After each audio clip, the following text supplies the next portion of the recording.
She's been sizzling since she first graced our screens in the 60s, starring in beloved films like Bye Bye Birdie and Viva Las Vegas. Ann-Margret still has her flaming red hair, her cheeky grin, and the need for speed. Ann-Margret has long been a symbol of glamour, vitality, and unshakable charisma, known for her iconic roles in Bye Bye Birdie and Viva Las Vegas, and her unforgettable chemistry with Elvis Presley. She dazzled audiences with her sultry voice, electric stage presence, and unfiltered energy. For decades, she defied Hollywood's expectations of aging women, continuing to ride motorcycles, record albums, and steal scenes well into her 70s. But now at 83, behind the sparkle and legacy, many are beginning to worry. As her recent public appearances and interviews hint at a more fragile reality, the question becomes unavoidable: how is Ann-Margret really doing? Background on a Hollywood icon. Bye bye, Birdie. It's awful hard to bear. Born Ann-Margret Olsen in Sweden in 1941, she moved to the U.S. as a young child and settled into American life with an early passion for performing. By her teenage years, she was already singing and dancing with effortless grace, and her charm caught the attention of influential figures in the entertainment world. It was comedian George Burns who gave her an early break, inviting her to join his Las Vegas act, where she quickly won over audiences. Her sultry voice and energetic dancing led to a rapid ascent in Hollywood, culminating in breakout roles in State Fair, Bye Bye Birdie, and Viva Las Vegas, where she shared the screen, and allegedly more, with Elvis Presley. Ann-Margret wasn't just a talented performer, she was a magnetic screen presence, capable of balancing sensuality with vulnerability. Critics praised her range, and fans adored her vivacious spirit. She became one of the few female performers of the era who could headline films and dominate musical performances with equal skill. Throughout the 1960s and 70s, she maintained her status as a sex symbol, but she also earned critical acclaim for roles in films like Carnal Knowledge and Tommy, which led to 2 Academy Award nominations. By the time she was awarded 5 Golden Globes and an Emmy, it was clear Ann-Margret was more than just a beautiful face, she was a serious artist with staying power.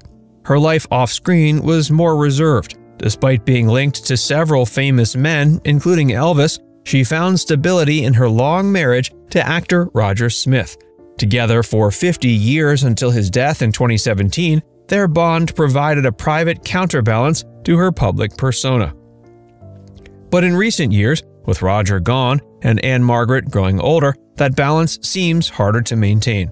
While her legend status remains untouched, it's her current life choices, health, and solitary routine that are drawing concern. Living in the fast lane at 83. I've got this beautiful, beautiful lavender bike out there that was given to me a couple of years ago. It's hand-painted, and it's got Harley-Davidson in white with little daisies running across all the letters, and then flowers. And you still take your Harley up and down the canyons when you're feeling like a bit of wind in your hair? Speed, yes. Yeah, that's it. While many stars her age have retreated into quiet retirement, Ann-Margret continues to embrace what she calls her need for speed. She's been open about her love for motorcycles, particularly her lavender Harley-Davidson adorned with white daisies, which she proudly describes as one of a kind. In recent interviews, she's emphasized how much she still rides, and how that thrill helps her stay youthful. Quote, "I love speed, not the drug," she quipped with a smile during a red carpet interview in Beverly Hills, attending the Women's Image Awards. That comment, while playful, drew mixed reactions from fans. Some admired her tenacity and unique spirit, but others raised eyebrows about the risks. Riding a motorcycle at 83, particularly with Ann-Margret's history of injuries — she suffered broken ribs and a fractured shoulder in a crash back in 2000 — is undeniably dangerous. Although she insists the wind, rain, and motion are invigorating, it's hard not to worry about the toll such activity could take on her aging body. Even close observers wonder whether the image of a glamorous, ageless rebel has now become more of a mask than a reality. What's even more striking is that Ann-Margret seems to deliberately avoid the more traditional routes of aging gracefully. She still wears bold colors, keeps her iconic red hair styled, and frequently appears at public events in form-fitting gowns and towering heels. It's all part of her signature brand. But in recent years, the glamour feels tinged with strain. Some appearances have shown her walking with hesitation or seeming confused during interviews. While her team often downplays these moments, they've only added fuel to the growing concern about her well-being behind closed doors. A career that refuses to quit. There's someone up there watching out for me. I've got more work to do. Despite these worries, Ann-Margret is far from inactive. In 2023, she released a new album, Born to be Wild, packed with energetic covers of rock classics and collaborations with artists like Pete Townshend and Pat Boone. The record was praised not just for its novelty, but for the authenticity in her performances. She leaned into the nostalgia and gave fans a familiar version of herself, bold, sultry, and spirited. Her voice may not be what it once was, but her passion remains palpable. Even so, her choice to continue recording and performing raised additional questions about whether she's pushing herself too hard. Some wonder if staying so active is more about keeping up a persona than actual enjoyment. In interviews, she's often reflective but guarded, frequently mentioning her parents and her late husband Roger Smith as sources of energy and moral grounding. Quote, "I just feel blessed with the life I've been given," she said in a 2024 appearance. But behind that gratitude, there are signs of loneliness. Roger's passing in 2017 left a void, and though she speaks of him lovingly, those close to her note that she hasn't developed a new support system to fill that gap. She's also largely avoided the subject of retirement. For someone who's been in show business for over 60 years, the idea of stepping away seems not just unwelcome but unthinkable. She has previously said she has, quote, "no plans to slow down," yet it's unclear if that's due to genuine joy in performing or an inability to let go of an identity that has defined her entire adult life.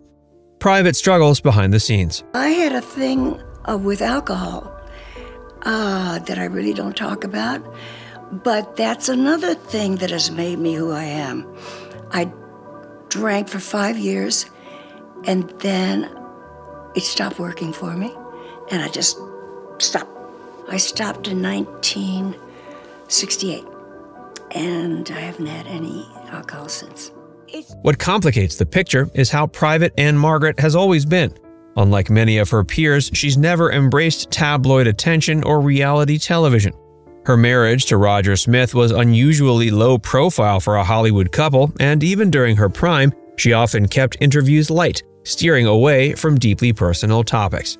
While this discretion has earned her respect, it's also created a mystery about how she truly is doing now. Is she lonely? Is her health more fragile than we know? Without clear answers, people are left to read between the lines. One of the more telling aspects is how often she refers to her parents. She speaks with reverence about the energy and values they instilled in her, noting that they gave her a positive, can-do attitude that she still tries to live by. But there's a melancholic undercurrent in these comments. With Roger gone and no biological children of her own, there's a sense that Ann-Margret is increasingly looking backward rather than forward. Though she has stepchildren from Roger's previous marriage, she has rarely mentioned them in public or leaned on them in the way others in her position might. Honors legacy and the reality of aging. Oh, the Women's Image Network Awards since 1993 has been a beacon for gender equality in the media. Tonight, we celebrate not only the achievements of extraordinary women, but also the transformative power of film and television to shape perceptions and inspire change. At the 25th Women's Image Awards in 2024, Ann-Margret was honored with the Living Legend Award, a moment that was as celebratory as it was sobering. Philanthropist Wallace Annenberg, who presented the award, noted, quote, "When you reach your 80s, people want to dip you in bronze and stick you on a shelf somewhere. But why gather dust on a shelf when you're still young and vital?" It was a beautiful tribute, but one that revealed the underlying tension between honoring a star's legacy and acknowledging the limits that come with aging. Now it's time to hear from you. What do you think about Ann-Margret's lifestyle at 83? Should she keep living at full speed, or is it time to slow down? Let us know in the comments section below.